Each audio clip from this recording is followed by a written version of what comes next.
Here is something Hollywood spent decades hiding from you. The stars you grew up loving, the ones whose faces you still see every time you close your eyes and think of glamour. Many of them could not act, not really. And the secret of what they could do instead is one of the most fascinating stories the Golden Age never told. The woman who invented her own genre.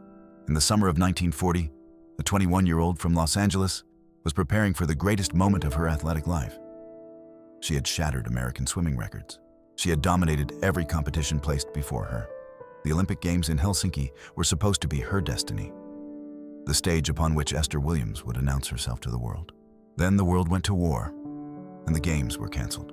Well, what happened next is one of Hollywood's most extraordinary accidents, and one of its most instructive. A talent scout from Metro-Goldwyn-Mayer attended an aquacade show at the San Francisco World's Fair, where Williams had been performing alongside the legendary Johnny Weissmuller. What the scout witnessed that evening had nothing to do with acting and everything to do with a quality the studio system had spent decades trying to manufacture in performers who simply did not possess it. Esther Williams, luminous under the lights, had a presence that stopped a room without a single spoken word. MGM brought her in for screen tests almost immediately. What those tests revealed would have ended most careers before they began. Williams was flat in dialogue exchanges. She was visibly uncomfortable in dramatic scenes. Her instincts, honed entirely by athletic competition rather than any study of performance, served her poorly the moment she stepped away from the water. A lesser studio might have thanked her politely and shown her the door. Louis B. Mayer did something considerably more audacious. Rather than attempt to train Williams into a conventional actress, a project that might have consumed years and produced uncertain results, he gathered his producers and proposed something the industry had never attempted. They would build an entirely new genre around her. Not around her acting, around her swimming.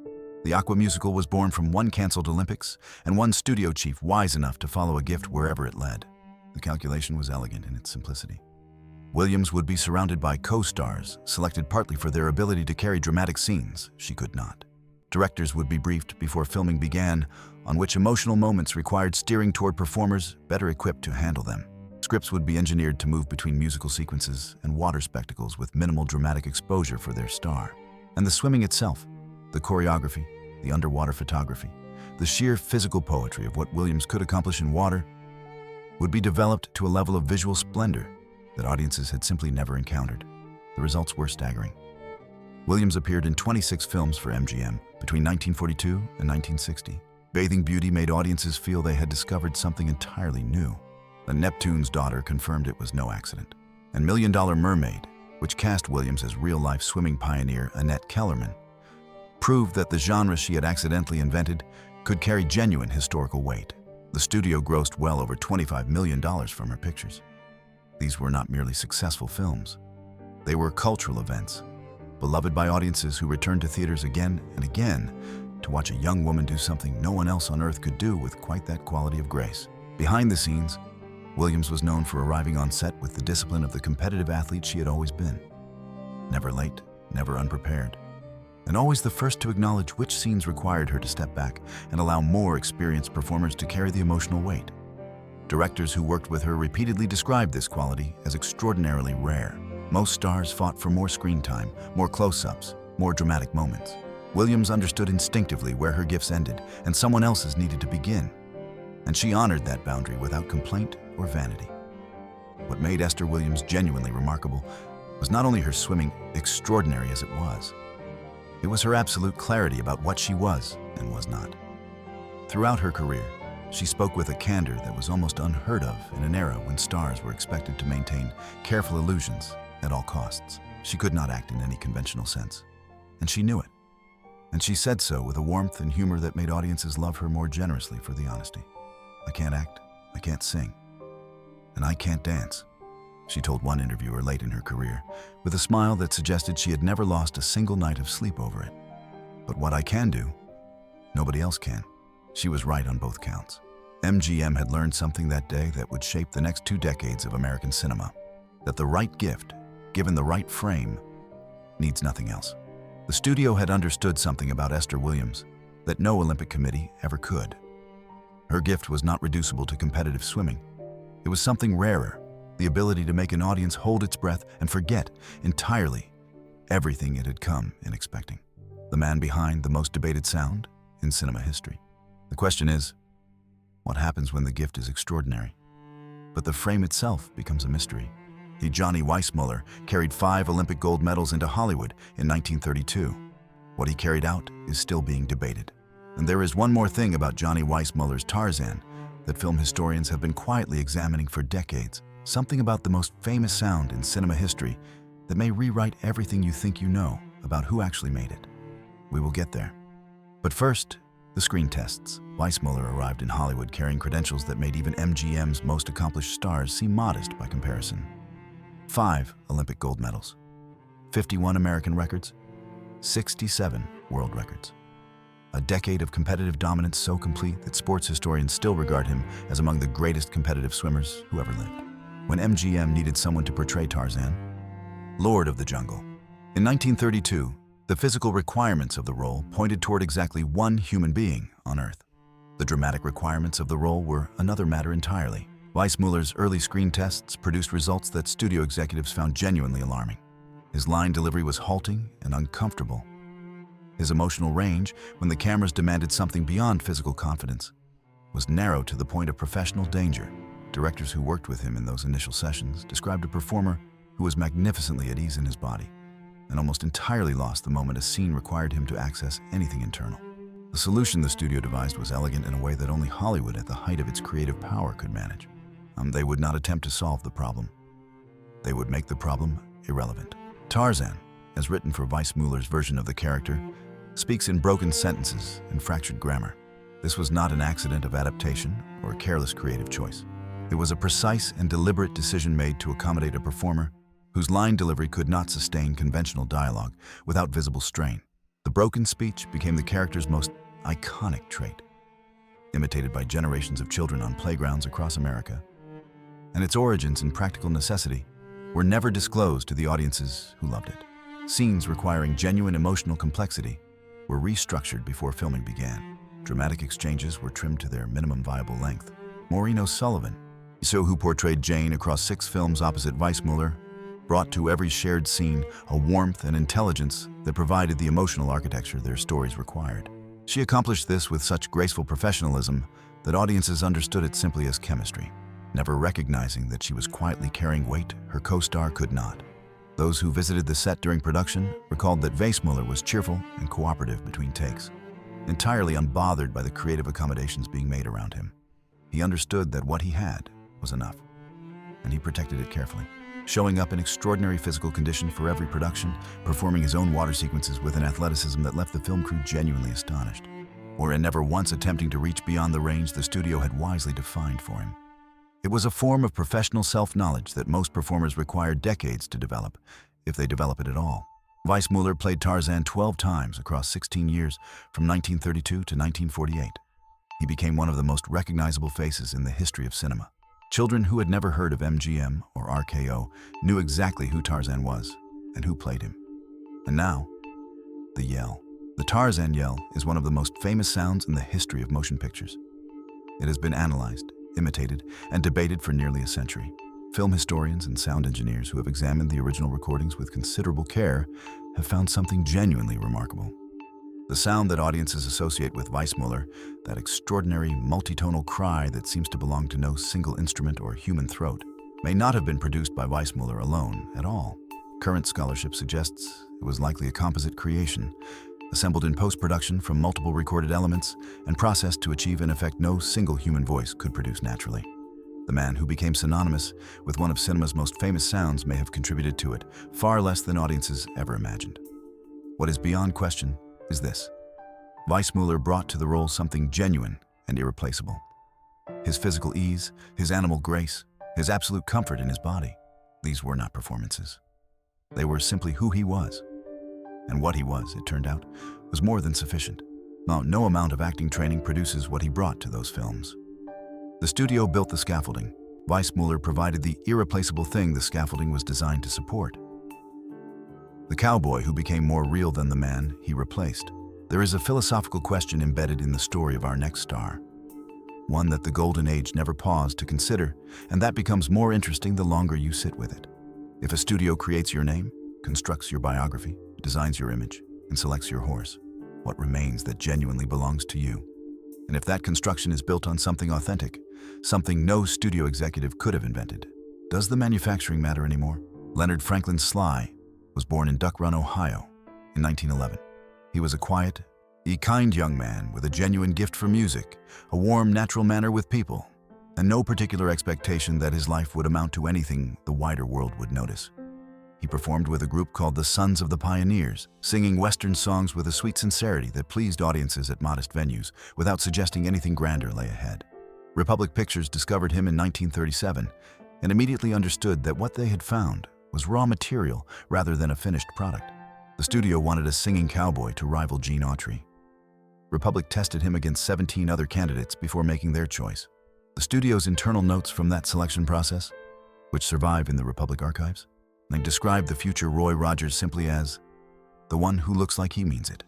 They were not wrong, though what he meant and who he actually was beneath the Stetson would take years to fully understand. What they had was a pleasant young musician from Ohio who had never acted professionally, whose name held no commercial appeal, and whose dramatic abilities were, at that early stage, essentially untested, and soon revealed to be considerably limited. The reinvention was comprehensive. Leonard Sly became Roy Rogers, a name chosen for its rhythm, its simplicity, and its immediate Western resonance. His biography was shaped to suggest a romantic Western authenticity that Duck Run, Ohio, could not provide. His image was carefully designed, the ornate embroidered shirts, the white hat, the wholesome, open smile. His horse was named Trigger and given almost as much promotional attention as Rogers himself. The entire construction was so thorough that the original man, the quiet musician from Ohio, became genuinely difficult to locate beneath it. On screen, the early results were instructive. Rogers was stiff in dialogue exchanges, visibly uncomfortable in scenes that required dramatic range he had not yet developed.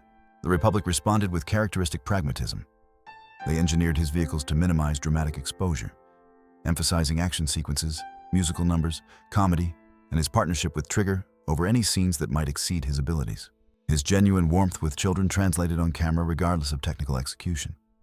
And the studio recognized this and protected it with considerable care. What audiences saw was not a great actor. What they saw was a genuinely good man. And that distinction, smaller than it might appear on paper, made all the difference that mattered. Because Roy Rogers was, by every account from those who encountered him throughout his long life, exactly as decent and warm as the character Republic had built around him. The kindness was not performed. The faith that guided his public image reflected his private convictions with unusual accuracy. The studio had invented the packaging. The contents, it turned out, were genuine. Fan mail addressed to Roy Rogers during the peak of his career arrived at Republic Pictures by the tens of thousands every single month. What is remarkable is not the volume, but what those letters contained. Well, children wrote not about their favorite action sequences or the adventures they had watched on screen.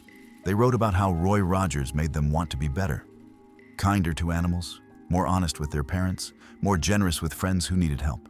The character Republic had constructed around a limited actor was producing genuine moral influence in the lives of young audiences. No studio publicity campaign engineers that. It only happens when something real is present beneath the manufactured surface. Rogers grew into his constructed persona with a completeness that eventually made the seam between invention and reality invisible. In his final years, reporters occasionally asked Rogers whether he missed being Leonard Sly, whether the man from Duck Run ever resented what Republic Pictures had made of him. His answer was consistent and, by all accounts, entirely genuine. He said he had looked for Leonard Sly for a long time and eventually concluded that Roy Rogers had been there all along, waiting for someone to give him a name. Whether that is peace or simply a story a man tells himself after enough decades have passed, that is a question only the individual who lived it could answer. And Roy Rogers, it seems, had answered it to his own complete satisfaction. The question of whether Roy Rogers was a great actor has an easy answer. He was not. The question of whether Roy Rogers was something more valuable than a great actor has a far more interesting one. And those who knew him believed, almost without exception, that the answer was yes. If these first 3 stories are already reshaping the way you think about the Golden Age, there are 7 more revelations ahead. And they grow more surprising with every chapter. Subscribe to Golden Age Files so you never miss a story from the era you love. The Ice Queen who outskated and outbargained everyone here is a question the Golden Age of Hollywood raises with uncomfortable frequency. What happens when a studio invests enormous resources in a star, before anyone has adequately tested whether that star can perform? The answer, in most cases, is that the studio finds a solution. In the case of Sonja Henie, the solution required considerable ingenuity, because what she could do on the ice was so extraordinary that almost everything she could not do before a camera became, from a purely commercial perspective, beside the point. Even what Fox did not know, what no one on that lot had thought to investigate before signing the contract, was that the woman who could barely navigate a love scene had negotiated terms so sophisticated that studio lawyers later described them as unlike anything they had encountered from a performer before or since. The dramatic limitations were real, but they were, from Henie's perspective, almost beside the point. Henie was, without serious argument, the greatest competitive figure skater who had ever lived when she arrived in Hollywood in 1936. 3 Olympic gold medals, 10 consecutive world championships, a dominance of her sport so total and prolonged that her nearest competitors had spent a decade simply hoping to occupy the positions she left vacant. She was 23 years old, Norwegian, beautiful, and fiercely ambitious in ways that would eventually surprise everyone who underestimated her. 20th Century Fox signed her almost immediately. The contract was substantial. The commercial logic was sound. Henie's Olympic fame guaranteed that audiences would purchase tickets regardless of what appeared on screen between the skating sequences. What appeared on screen between the skating sequences, it emerged, was going to require careful and sustained management. Henie's dramatic limitations were apparent from her earliest days on the Fox lot. Co-stars found themselves in scenes with a performer who struggled to produce anything resembling natural emotional response on cue. The mechanics of acting, the listening, the responding, the allowing of genuine feeling to cross a face in real time, were largely inaccessible to a woman whose entire professional formation had taken place in the controlled, technical world of competitive athletics, where emotion is expressed through movement rather than words. The solutions directors developed were creative and, given the constraints, impressively effective. Scenes were structured to minimize Henie's dramatic exposure, cutting away from her face at moments requiring emotional complexity and returning to her when she could be still, poised, and technically composed. Reaction shots were deployed with unusual frequency. Dialogue exchanges were written short. Tyrone Power, who appeared opposite her in several pictures, he was selected partly for a quality he possessed in abundance, the ability to generate warmth and apparent chemistry with performers who struggled to fully reciprocate it. He provided the emotional current that moved through their shared scenes regardless of what Henie contributed. The skating sequences, meanwhile, were developed to a standard that left audiences genuinely astonished. Henie on ice was not simply an accomplished athlete performing for a camera. She was an artist whose medium happened to be frozen water, fluid, precise, and capable of expressing through movement what she could not access through language. Directors who spent their mornings struggling with her in dramatic scenes spent their afternoons watching something that stopped the entire crew in its tracks. Those skating sequences required extraordinary logistical effort. Fox constructed refrigerated indoor rinks of a scale that had never been attempted on a Hollywood lot, investing in infrastructure that served no other purpose than to give Henie the environment in which her particular genius could flourish. The studio's willingness to build an entire physical infrastructure around one performer's single great gift speaks to how clearly they understood what they had purchased. They had not purchased an actress. They had purchased something considerably rarer, and they were wise enough to provide it with exactly the conditions it needed. What most audiences never knew, what the studio managed with considerable care to keep from public discussion, was that the woman who could not navigate a love scene had negotiated her Fox contracts with a precision that left studio lawyers reaching for aspirin. Henie understood her commercial value with the same technical mastery she brought to a competition program. She demanded percentage deals, creative consultations, and financial arrangements that established her as one of the highest-earning performers of her era. Her films grossed over $25 million for Fox. She used those earnings to build a personal fortune that outlasted her Hollywood career by decades. The woman who struggled with dramatic vulnerability in front of a camera was, behind the negotiating table, one of the most formidable figures the studio system ever encountered. She left Hollywood on her own terms, at a time of her own choosing, wealthy and undefeated in every arena that truly mattered to her. Her skating sequences remain among the most purely beautiful athletic performances ever committed to film. And the business genius that ran beneath the dramatic limitations, that was perhaps her most dazzling performance of all. The pinup who gave a generation something acting couldn't provide. In 1943, the United States government worked with Lloyd's of London to arrange insurance on a specific part of Betty Grable's body, her legs, for $1 million. The question that no one asked at the time, and that tells you everything about how Hollywood actually worked. Mooker is why that particular insurance policy was considered necessary at all. What Grable had that required protecting was not a skill, not a technique, and not anything a drama coach had ever managed to teach. There is a quality that no acting school has ever successfully taught, that no director has ever found a reliable way to instill in a performer who doesn't naturally possess it, and that audiences recognize instantly and respond to with something approaching devotion. It is not a technique. It is not a range. It is warmth, the particular kind that passes through a screen unchanged and settles in an audience's chest like something remembered from a gentler time. Betty Grable had this quality in quantities that seemed almost unfair. She had spent over a decade in Hollywood before any of it translated into professional consequence. In bit parts in minor musicals, contracts offered and quietly withdrawn. She was talented enough to keep working and not yet distinctive enough to make anyone entirely certain why she should. 20th Century Fox eventually built a vehicle around the smile, the legs, and the radiant warmth that had been waiting for the right frame. And what followed rewrote the commercial history of wartime Hollywood. What Fox did not advertise was how carefully that warmth was being protected from the dramatic demands it could not survive. Grable's emotional range was a genuine professional limitation, not for lack of effort or intelligence, but because the internal instrument that trained actors to produce tears or grief or anguish on command was simply not available to her in the way the craft required. Directors who worked with her developed techniques with the quiet efficiency of people managing a familiar challenge. Scenes requiring emotional complexity were redirected before they could extend long enough to expose the gap. Close-ups of her smile became a directorial tool, deployed to shift the weight of a scene before it arrived at territory she could not navigate. Co-star Dan Daly, who appeared opposite her in several of her most successful musicals, carried the emotional architecture of their stories with an ease that made the arrangement invisible to anyone in the audience. 20th Century Fox kept her in warm, bright Technicolor throughout her peak years. This was a creative decision with a precise practical dimension. Dramatic lighting, of the kind used in films requiring genuine emotional range, reveals everything a performer is and is not.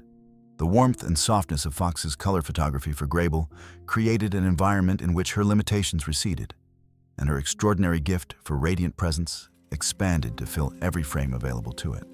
The famous pinup photograph, shot in 1943, reproduced an estimated 5 million times and sent to servicemen in every theater of the conflict, captured something essential about what Grable meant to the audiences of her era. It was not an image of dramatic complexity. It was an image of warmth, vitality, and a particular American optimism that men far from home needed to believe still existed somewhere. No acting lesson produces that. No technique creates it. You either have it or you spend a career pretending to. What those servicemen could not have known was that the woman smiling back at them from that photograph answered their letters personally whenever she could. Grable was famous among her fan base for responding to correspondence with a directness and warmth that felt entirely unmanufactured. Because it was. Studio publicists sometimes worried that her informality made her seem less glamorous than a Fox star was supposed to be. Grable found the concern genuinely puzzling. The glamour, for her, had never been the point. The connection was. And then, in the early 1950s, a young woman named Marilyn Monroe arrived on the Fox lot, and the studio made a decision that reveals, more clearly than any critical analysis could, what Grable's stardom had always actually been. They replaced her with a more accomplished dramatic actress, like replaced her with a different kind of presence. That single decision was an acknowledgement, made in the only language studios that speak fluently. That presence had always been the currency. Dramatic range had never been what audiences were purchasing when they bought a ticket to a Betty Grable picture. Grable accepted the transition with characteristic grace and a candor that has rarely been matched in Hollywood history. "I'm a song and dance girl," she told reporters near the end of her Fox years. "I give the people what they want." She had been doing exactly that for over a decade. What the people wanted, it turned out, was something the dramatic arts could never have provided her, even if she had mastered them completely. They wanted Betty Grable. And Betty Grable, in the only sense that ultimately matters, who was exactly and entirely who she was. What Grable did not know, what none of them knew at the time, was that the woman who replaced her would not find that kind of peace. But that is another story, for another day. The artist Hollywood turned into a costume. In 1939, a woman arrived in Hollywood from Brazil who was, by any honest measure, more accomplished than most of the performers the studios had spent years and considerable money attempting to develop. Her name was Carmen Miranda. And what the studio system did with her genuine gifts is one of the Golden Age's most important and least comfortable stories. She arrived not as an unknown talent to be shaped and developed, but as a genuine star. In Brazil, she was beloved and respected. She had recorded hundreds of songs. She had appeared in films that showcased genuine artistry. She was known as a serious performer, whose work expressed the rhythms and textures of Brazilian culture with authentic pride and considerable skill. By any reasonable measure, she was more accomplished than most of the performers Hollywood spent years and considerable expense attempting to develop from nothing. 20th Century Fox saw something else entirely. They saw an exotic novelty. They saw a marketing opportunity. They saw something that could be costumed, simplified, and sold to audiences who would never be invited to look past the surface to the artist beneath it. The towering headdress came first, then the amplified accent, exaggerated beyond anything Miranda's natural speech produced. Then the perpetual shimmy, the broad comic gestures, and the collection of immediately legible signals that reduced the full complexity of a human being to a handful of reliable entertainments. Fox assembled a persona around Carmen Miranda that bore almost no relationship to the woman who had built a career in Brazil on authentic expression, and then marketed that persona to America as the genuine article. Her dramatic range was systematically suppressed. Every role she received reduced her to the same extravagant caricature, because the caricature was what the studio was selling, and anything beyond it threatened to complicate the transaction. When Miranda suggested something more grounded, a character with interior life rather than perpetual performance, she encountered resistance from producers who had built their commercial projections around the version of her they had invented and had no interest in replacing it. The consequences were devastating in ways that the box office figures never reflected. In Brazil, audiences and critics watched what Hollywood had made of their beloved artist and felt the particular pain of seeing one of their own reduced to a foreign industry's idea of Latin exuberance. Miranda was accused of allowing herself to be mocked by strangers for profit. When she returned to Brazil for a visit in 1940, the reception was painful enough that those close to her said she never entirely recovered from it. She was rejected by both worlds simultaneously, too Hollywood for Brazil, too Brazilian for Hollywood to ever take seriously. But she was trapped between two identities, and neither one offered her a home. In 1945, the highest-paid entertainer in America was a Brazilian woman, whom almost no one in America actually knew. The real Miranda, the singer, the performer, the woman who had built a career on authentic expression before Hollywood asked her to exchange it for a headdress and a shimmy, had been replaced so thoroughly by her own manufactured image that recovery was no longer available. Those who worked alongside her in her final Hollywood years described a woman who was visibly exhausted in ways that rest could not repair. She fulfilled every professional obligation with the professionalism she had always brought to her work. But the light that colleagues remembered from her earliest American appearances had dimmed considerably. She had given the studio system everything it asked of her and found, at the end of that transaction, that the cost had been extracted from somewhere she could never replenish. She left this world in 1955, at just 46 years of age. The night after appearing on a television program, her health compromised by years of exhausting performance and the weight of a private grief that never found adequate expression. Her final years had been marked by declining health, financial anxieties, and a sense of having been used rather than genuinely celebrated. The highest-paid woman in America had never once, in all her Hollywood years, been permitted to show America who she truly was. Her actual recordings, made before and during the Hollywood years, and in the musical tradition she had built her career upon, preserved the real Carmen Miranda with complete fidelity. The artist outlasted the costume. She always does. Miranda's story is the one in this collection that asks the hardest question. What is owed to a genuine artist by an industry that preferred the costume to the person inside it? Our next story asks something lighter, but no less revealing. What happens when a performer understands that question completely and turns the answer into the longest-running performance of her era? The socialite who understood celebrity before anyone else. Did three of our most surprising revelations are still ahead, including one that will permanently change how you think about the most beloved female star of the 1960s. Which of these legends has already caught you off guard? And then tell us in the comments, what Golden Age Hollywood story should we explore next? We read every response. Now, in 1958, a Hollywood producer offered Zsa Gabor a role specifically because, as he put it in writing, she could not act, and the character shouldn't be able to either. She accepted. The film was a hit. And the producer's note, which Gabor kept framed on her dressing room wall for the rest of her career, tells you almost everything you need to know about how she understood her own legend. She had not studied under the great acting coaches of the era.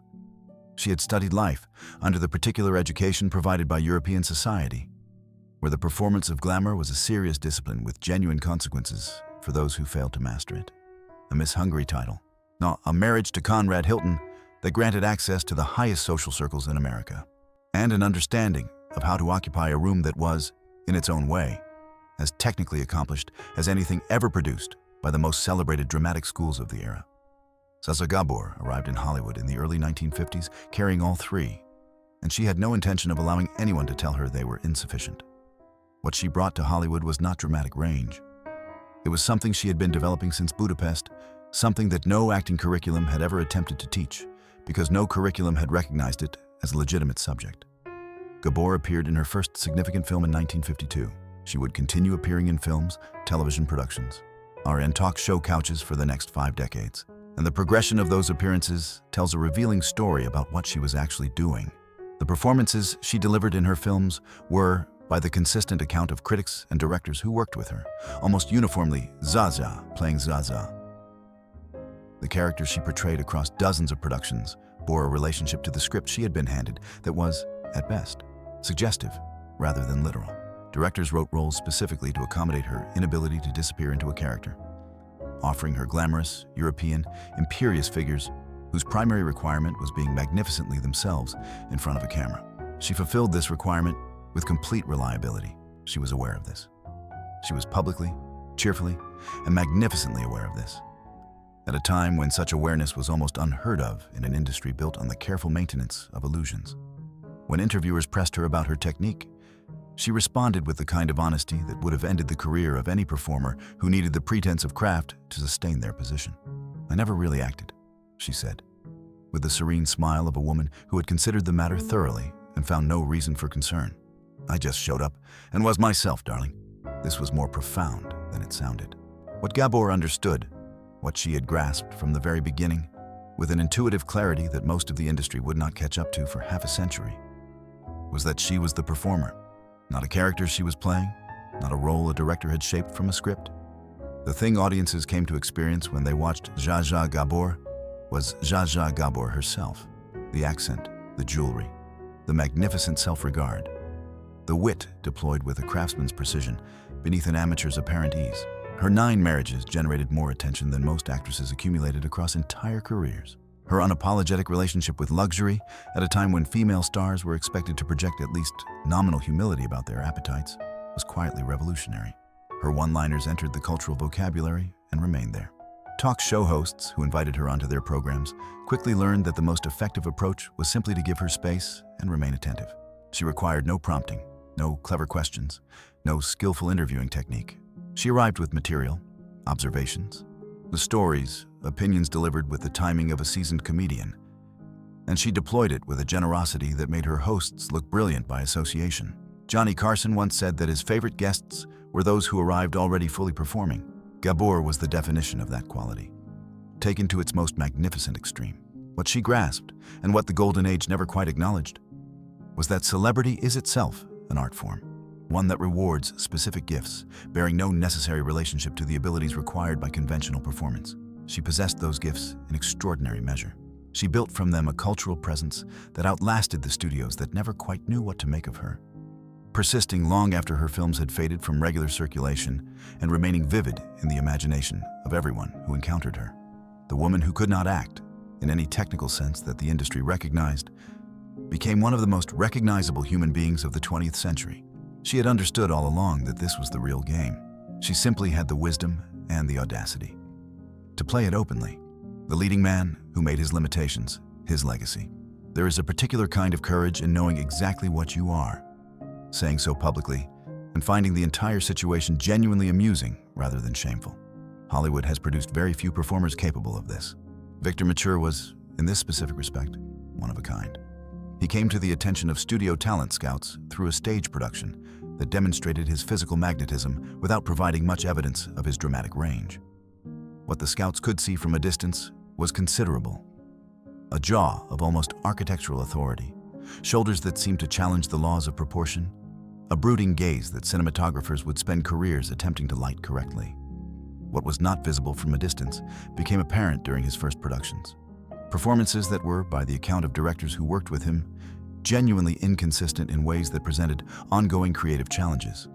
What is less remembered is that in 1947, RKO considered not renewing his contract after a string of pictures that studio executives privately described as inconsistent. The decision fell to one individual, producer Howard Hughes, who had recently taken control of the studio. Hughes watched Mature's most recent screen tests and responded with a single sentence that saved his career. Put him in something where the audience is looking at everything except him. Cecil B. DeMille, who heard the story years later, borrowed the philosophy wholesale. DeMille cast Mature as Samson in Samson and Delilah in 1949, surrounding him with thousands of extras. Production design of overwhelming grandeur, the famous sequence of the collapsing temple, and Hedy Lamarr at the absolute peak of her presence. Within this context, any individual performance became secondary to the sheer experience of the film itself. Samson and Delilah became one of the highest-grossing productions of the decade. Mature's limitations, framed by magnificence on every side, were entirely invisible to audiences who were busy watching everything else. John Ford used him differently, casting him in roles requiring physical authority and a stoic quality Mature could produce with consistency, while structuring scenes to redirect before the dramatic requirements exceeded his reliable range. The system worked across multiple productions. The audience responded. The question of technique never arose in the theaters where his films played. And then there was the country club. The story has been told many times, and it improves with repetition. Mature was proposed for membership in a Los Angeles athletic club sometime during the peak of his career. The membership committee, after due consideration, they rejected his application on the grounds that he was an actor. When the rejection reached Mature, his response traveled around Hollywood and eventually around the world, becoming one of the most quoted remarks the industry has ever produced. "I am not an actor," he said, with the serene confidence of a man who had arrived at this conclusion independently and found it not troubling but liberating. "And I have 64 pictures to prove it." The line was funny. It was also, by every account from those who encountered him, entirely sincere. Mature had no illusions about his craft and no apparent need for any. He understood what he was providing: the physical authority, the brooding presence, the quality that made audiences feel they were in the company of something elemental, and he provided it with complete reliability and no discernible complaint.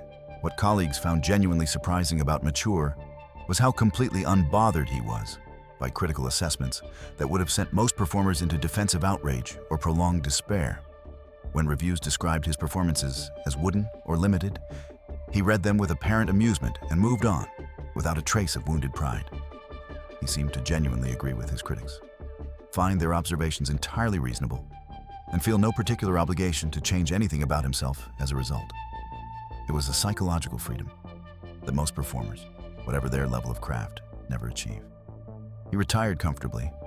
He played golf with genuine enthusiasm.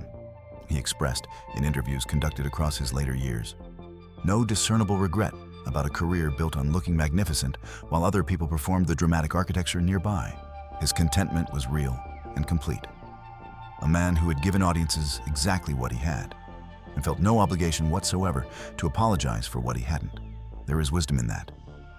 Not the consolation of someone making peace with disappointment, but the genuine settled satisfaction of a man who had understood the transaction from the beginning and found it, on full consideration, a perfectly reasonable way to spend a professional life. The Olympic champion who never stopped swimming. What is the distance between the greatest moment of your life and the career that follows it? For Buster Crabbe, when that distance was exactly 5/100ths of a second, the margin by which he won his Olympic gold medal in 1932. He had spent 4 years preparing for a moment that lasted less than 5 minutes. Everything that came after, the serials, the costumes, the decades in front of cameras he never quite loved, was measured against those 5 minutes for the rest of his life. Crabbe won the gold in the 400-meter freestyle at the 1932 Los Angeles Games on his home soil, in front of his home crowd, at the peak of his athletic powers. He had trained with a discipline that most people never applied to any pursuit across an entire lifetime. And the water was where he was most completely and accurately himself, where the particular gifts he had been given aligned with perfect precision to the demands placed upon them. Hollywood scouts approached him almost immediately after the closing ceremony. The logic was familiar by 1932. An Olympic champion arrived with built-in public recognition, a physical presence that translated directly to the screen, and a name that could be promoted without the considerable expense of manufacturing one from nothing. Crabbe signed with Paramount, and began a film career that would span decades. What that career required of him was considerably less than he had been. And those who observed him closely across those years sensed that he understood this perfectly. He was cast in serials, low budget. He quickly produced adventure pictures distributed in weekly installments to audiences who attended the cinema as a regular social habit. He played Tarzan in his own series. He played Flash Gordon in what became perhaps the most beloved science fiction serial ever produced. He played Buck Rogers. These were roles built around physical heroism and confident masculine authority, requiring the performer to suggest danger and competence, without demanding much in the way of interior life or technical range. Crabb provided what was asked reliably and without apparent complaint. His dramatic performances were functional. They served the serial format without transcending it. Directors working in that genre were not particularly concerned with transcendence. They needed someone who could wear the costume, complete the action sequences, and deliver the necessary lines with sufficient conviction to bring audiences back for the following installment. Crabb accomplished all of this. What he could not accomplish, and what the serials never asked of him, was the kind of performance that causes an audience to lean forward involuntarily, that makes a fictional character feel like a genuine human presence, rather than a heroic figure moving through an adventure. In 1936, Paramount offered Crabb the opportunity to leave the serials behind entirely, a contract for a series of dramatic features that would have tested whether the Olympic champion could become a genuine actor. Those who knew him at the time said he considered the offer seriously. He ultimately declined, citing the security of the serial format and the uncertainty of the alternative. It was, by his own later account, the professional decision he most returned to in quiet moments. Not with regret exactly, but with the particular attention we give to roads we chose not to take. Press interviews from throughout his serial years tell a consistent story. When reporters asked Crabb about swimming, about the training, the competition, the physical and mental discipline of elite athletic performance, his answers carried a warmth and specificity that suggested genuine passion, a man describing something he loved rather than something he had mastered for professional reasons. When the subject turned to acting, his responses became careful and measured, the considered answers of a professional discussing a job. Those who worked with Crabb on the Flash Gordon serials noted that he brought to every production a physical commitment that went considerably beyond what the budget or the format required. He performed sequences in conditions that more established stars would have refused without a substantial adjustment to their contracts, and he did so without complaint or negotiation. It was the discipline of an elite athlete transferred to an entirely different arena. The only thing he truly knew how to do was give everything to whatever physical challenge was placed in front of him. Regardless of whether a camera was present, he eventually found his way back. In his later years, Crabb devoted himself to swimming schools and athletic camps, teaching the discipline he had never truly set aside in his imagination, even during the Hollywood years. Those who encountered him during this period described a man who seemed finally to be living in the right element, more at ease, more present, more fully himself than any of his serial appearances had quite managed to convey. He spoke in his later interviews with quiet candor about the journey his life had taken, not with bitterness, but with the reflective honesty of a man who had arrived at genuine peace, with a path that had not always led where he expected. His Olympic gold medal and his Flash Gordon costume represented between them a life fully and unusually lived. By the end, he seemed to understand this, and to find it not merely sufficient, but genuinely worth something. The singer who forgot the camera was there. We have arrived at last. At the story that brings everything into focus, the one that will permanently change how you think about the most beloved female star of the 1960s, and the one that asks us to consider whether unself-conscious authenticity might be the rarest and most genuinely valuable quality in the entire history of performance. In 1960, an industry survey named Doris Day the top box office attraction in the world. Not in America, in the world. She would hold that distinction for years running, presiding over an industry populated by performers who had dedicated their professional lives to a craft she had never quite claimed as her own territory. Because Doris Day, at her core and by her own repeated account, considered herself a singer. That was the beginning and end of her professional identity as she understood it. She had been a band vocalist, genuinely and remarkably gifted, possessed of a voice that serious musicians and critics regarded with admiration that went well beyond the polite acknowledgement typically extended to popular performers. Her ambitions, such as she had formed them, were musical. A serious automobile accident in her teens redirected her trajectory before it had fully established itself. And when Warner Brothers offered her a film contract, she accepted because the financial circumstances of her life required it. The screen had not called to her. It had simply appeared as a practical option at a specific moment. The anxiety she brought to her earliest dramatic scenes was genuine and persistent across her career.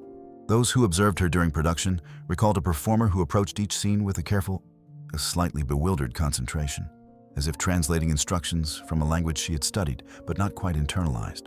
She took direction with complete willingness. She worked with evident seriousness. She arrived prepared, and she spent a considerable portion of her career uncertain whether what she was producing in front of the camera bore any real relationship to what acting was supposed to be. What it bore a relationship to, as it turned out, was something considerably more powerful than acting, and rarer than any technique the craft has ever developed a curriculum for. Michael Curtis, who directed her in her early film work, reportedly told colleagues something that circulated quietly among those who worked with her across the years. Doris Day, he said, Anna was the only performer he had encountered in decades of directing who genuinely did not know how good she was. Every other actor, however gifted, arrived on set with some awareness of their own instrument, some degree of consciousness about what they were producing and how it was registering. Day brought only herself. She was not performing emotionally. She was experiencing it. She was not constructing a character from the outside in. She was simply responding, as herself, to whatever each scene placed before her. The result, on screen, was something that technically accomplished performers spent careers attempting to manufacture, and rarely achieved with such complete consistency. Her finest moments came by the repeated observation of directors who worked with her, even when she forgot the camera was present, when the apparatus became invisible, and what remained was a woman simply living through a scene with total authenticity. When she remembered she was being filmed, something subtle but perceptible shifted. When she forgot, something happened that no amount of training can reliably produce. Her comedies with Rock Hudson became among the most beloved pictures of the late 1950s and early 1960s. Not because either performer was executing technique with particular brilliance, but because something in their shared scenes felt genuinely alive in a way that audiences responded to without being able to explain why. They were watching something real presented as entertainment. That is, and has always been, the most powerful thing the cinema can offer. Rock Hudson himself spoke about this quality in Day with a directness that surprised interviewers who expected more guarded responses. He said that acting opposite her required him to abandon certain technical habits he had developed over years of careful training, because those habits made him feel artificial in comparison to whatever she was doing. She had, without intending to, raised the standard of authenticity in every scene they shared simply by being unable to operate any other way. That is a quality no acting coach has ever successfully transferred from one performer to another. You have it, or you discover, scene by scene, that you do not. In her later years, Day retired to Carmel, California, and devoted herself to the animal rescue work that had been her private passion throughout her public life. She spoke rarely about her films. She spoke constantly about her animals, her foundation, the daily work of caring for creatures who needed care. When interviewers pressed her about her acting career, about the decades of box office dominance, the beloved films that still bring genuine comfort to the audiences who grew up with them, she was honest in the way she had always been, without apparent artifice or false modesty. She had never quite believed she was doing what everyone said she was doing. She had arrived as a singer, worked as an actress, and remained throughout both a woman whose greatest gift had nothing to do with either profession. It was simply the capacity to be fully present, without performance, in whatever moment she occupied. The audience had believed in her completely, without reservation, for decades, meaning they had believed enough for both of them. And somehow, across all those years, and all those films, and all those moments when she forgot the camera was there and simply lived in front of it, that had been more than sufficient. If these stories have given you something, a new way of seeing the legends you have always loved, a different understanding of the magnificent, complicated machinery of the Golden Age, please share this with someone who treasures classic Hollywood. And if you have not already, a like takes just a moment and helps more people find their way to these stories. It means more to this channel than you know. What the Golden Age of Hollywood understood, even when it could not have articulated it, was that the camera sees through everything. It sees through manufactured charm and rehearsed emotion and carefully constructed technique. And sometimes, when the conditions are exactly right, it finds something so specific and so genuine that no amount of training could have produced it, and no amount of time can diminish it. That is what these 10 legends had. Not a substitute for talent, not a consolation prize for those who could not act. Something the craft itself has never been able to reliably create. A quality so personal, so irreducible, so entirely their own, that audiences recognized it instantly and never forgot it. The golden age was full of brilliant actors. But the stars who endured, the ones whose faces still come to mind the moment you close your eyes and think of glamour, were often the ones who brought something the acting schools had never heard of and the studios could never quite explain. They simply had it. And the audiences always knew. If these stories have given you a new way of seeing the era you love, please share this with someone who treasures classic Hollywood. A like takes just a moment and helps more people find their way to these stories. And it means more to this channel than you know. This is Golden Age Files, celebrating the full, complicated, endlessly surprising humanity of the stars who built Hollywood's golden dreams. Thank you so very much for spending this time with us. We will see you in the next story.